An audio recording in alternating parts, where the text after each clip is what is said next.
Μια σημαντική δραστηριότητα στην οποία προβαίνει τα τελευταία χρόνια το Συμβούλιο Αμπελοϊνικών Προϊόντων είναι ο Κυπριακός Διαγωνισμός Ίνου που φέτος κλείνει 7 χρόνια ζωής και αποτελεί πλέον θεσμό. Σκοπός του διαγωνισμού είναι η προβολή του κυπριακού κρασιού και η βελτίωση της ανταγωνιστικότητάς του. Ο διαγωνισμός θα διεξαχθεί την περίοδο 25 με 28 Απριλίου και η τελετή βράβευση στις 29 Απριλίου. Για το θέμα αυτό, ο Σπυρίδωνας Έλληνας μίλησε με τον αναπληρωτή διευθυντή του Συμβουλίου, κ. Σταύρο Ιωαννίδη.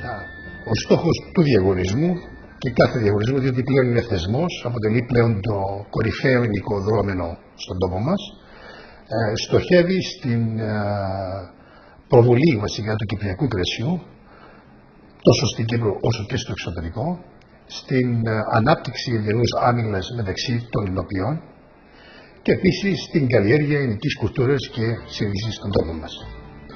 Μιλάμε, και έτσι πως το χαρακτηρίσατε και εσείς ως ένα θεσμό πλέον, μιλάμε για έναν μεγάλο διαγωνισμό. Πώς διασφαλίζεται το κύρος και η αξιοπιστία ενός τέτοιου μεγάλου διαγωνισμού? Καταρχήν, ο διαγωνισμός τελεί υπό την αιγίδα του Διεθνούς Οργανισμού Αμπέλου και Ίνου. Και αυτό γιατί τηρούνται οι κανόνες, οι προδιαγραφές, τα πρότυπα του Διεθνούς Οργανισμού Αμπέλου και Ίνου. Μάλιστα, φέτος θα έχουμε και το Γενικό Διευθυντή του Διεθνούς Οργανισμού στην Κύπρο. Στα πλαίσια του διαγωνισμού η διοργάνωση βασικά γίνεται με βάση αυστηρά πρότυπα τα οποία τηρούνται από την αρχή μέχρι το τέλος, ούτως ώστε να διασφαλίζεται η αντικειμενικότητα, η διαφάνεια, η αμεροληψία. Επίσης διασφαλίζεται και η ανωνυμία καθ' όλη τη διάρκεια της διεξαγωγής του διαγωνισμού. Υπάρχουν συστήματα τα οποία έχουμε αναπτύξει τέτοια ούτως ώστε να υπάρχει πλήρης ασφάλεια και ανωνυμία, ούτως ώστε στα πλαίσια αυτής της διαδικασίας να διασφαλίζεται ότι ο συγκεκριμένος διαγωνισμός γίνεται πάντοτε σε αυστηρά πλαίσια. Πέραν τούτου, η Κριτική Επιτροπή απαρτίζεται από αξιόλογους κριτές, διεθνώς καταξιωμένες προσωπικότητες στον χώρο. Μπορώ να πω ότι είναι αφρόκρεμα των κριτών στην Ευρώπη, οι οποίοι έρχονται, βασικά αποτελείται από 9 κριτές, 7 εκ των οποίων είναι ξένοι και 2 είναι Κύπροι, οι οποίοι αξιολογούν τα κρασιά με βάση τα διεθνή πρότυπα, και μπορώ να πω έτσι με ιδιαίτερη χαρά και ικανοποίηση ότι η διάρκεια των τελευταίων 7 ετών τα κυπριακά κρασιά κατά μέσον όρο παίρνουν χρόνο με χρόνο ψηλότερη βαθμολογία. Και αυτό γιατί? Γι' αυτό αποδεικνύει και καταδεικνύει ότι οι Κύπροι, οι οποίοι πάντοτε μέσα σε συνθήκες ευγενής άμυνας έχουν κάνει ποιοτικά άλματα στην υλοπαραγωγή, και είναι πλέον αναγνωρισμένο ότι δεν έχουν να ζηλέψουν τα κυπριακά κρασιά οποιαδήποτε κρασιά του εξωτερικού. Σε σχέση με τη διασφάλιση της αξιοπιστίας του διαγωνισμού, εμείς ως Συμβούλιο Αμπελοϊνικών Προϊόντων έχουμε μια καινοτόμα διαδικασία που διασφαλίζει πέραν πάσης αμφιβολίας ότι το κρασί το οποίο διαγωνίζεται είναι αυτούσιο το προϊόν το οποίο έχει παραχθεί από τον υλοποιό. Πέραν τούτου, η Οργανωτική Επιτροπή απαρτίζεται από λειτουργούς του Συμβουλίου Αμπελοϊνικών Προϊόντων, αλλά και από εκπρόσωπο του Συνδέσμου Ινοποιών Κύπρου, όπου μέσα από τη συμμετοχή τους διασφαλίζεται και το αδιάβλητο των διαδικασιών. Αν μπορούσαμε να κάνουμε μια ομαδοποίηση των ίνων που θα λάβουν μέρος και των ίνων που θα βραβευτούν, ποια θα μπορούσαμε να πούμε ότι είναι αυτή? Υπάρχει μια κατηγοριοποίηση, διότι πάντοτε και με βάση τον κανονισμό οι ίνοι κατηγοριοποιούνται κυρίως στην βάση της ζαχαροπεριεκτικότητά τους. Έχουμε 140 κρασιά φέτος από 31 ενοπία. Η κατηγορία είναι βασικά είναι ξηρή ίνη,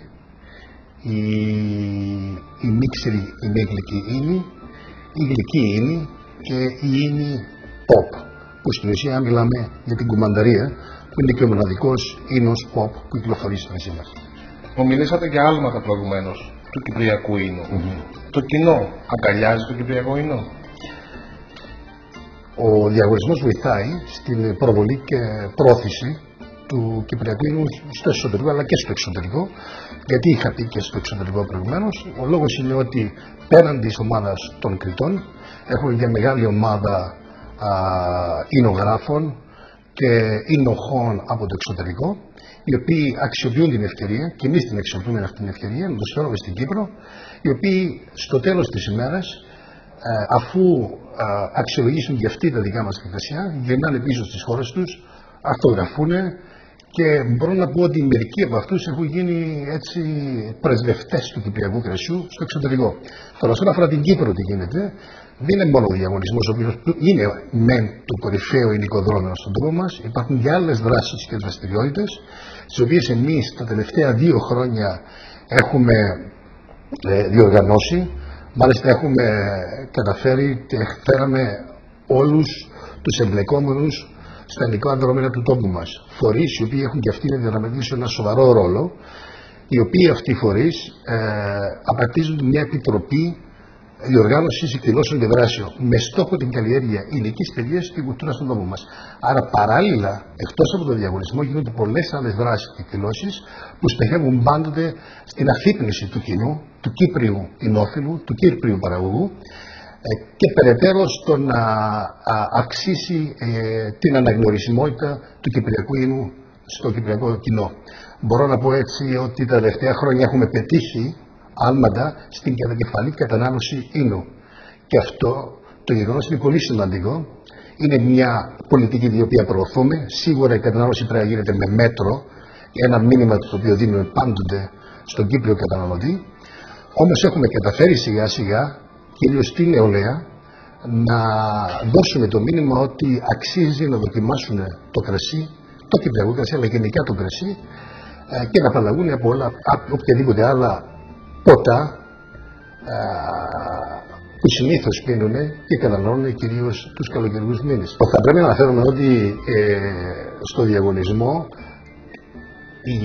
οι βραβευθέντες ίνοι παίρνουν ένα συγκεκριμένο διακριτικό, το οποίο μπορούν να επικολλήσουν πάνω στο φιάλι, και αυτό είναι αναγνωρίσιμο πλέον για τον κόσμο. Αντιλαμβάνεστε, έχουμε χρυσά, μεγάλα χρυσά, αργυρά και χάλκινα μετάλλια. Λοιπόν, αυτό το μετάλλιο έχει και μια εμπορική αξία σίγουρα για τον κάθε εινοποιό, και είναι πρόκληση για τον κάθε εινοποιό να λάβει μέρος στο διαγωνισμό και να επιβραβευτεί με αυτόν τον τρόπο, διότι σίγουρα μεταφράζεται σε μεγαλύτερες πωλήσεις. Για να κλείσουμε, θα ήθελα ένα μήνυμα τόσο για τον καταναλωτή αλλά και για τον εινοποιό.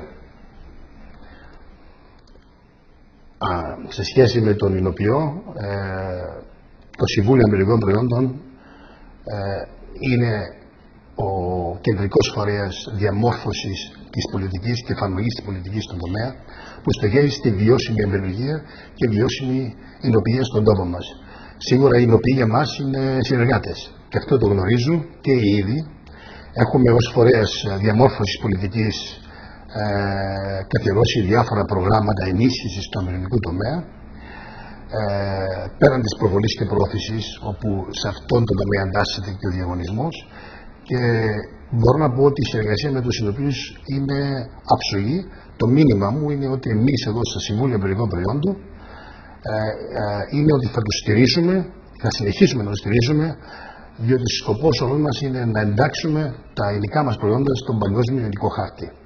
Όσον αφορά τους καταναλωτές, το μήνυμα είναι πίνετε περισσότερο κρασί και λιγότερο οποιαδήποτε άλλα ποτά τα οποία βλάπτουν την υγεία. Διότι το κρασί, όταν καταναλώνεται με μέτρο, έχει ευεργετικές ιδιότητες στην υγεία των ανθρώπων, και αυτό είναι αποδεδειγμένο.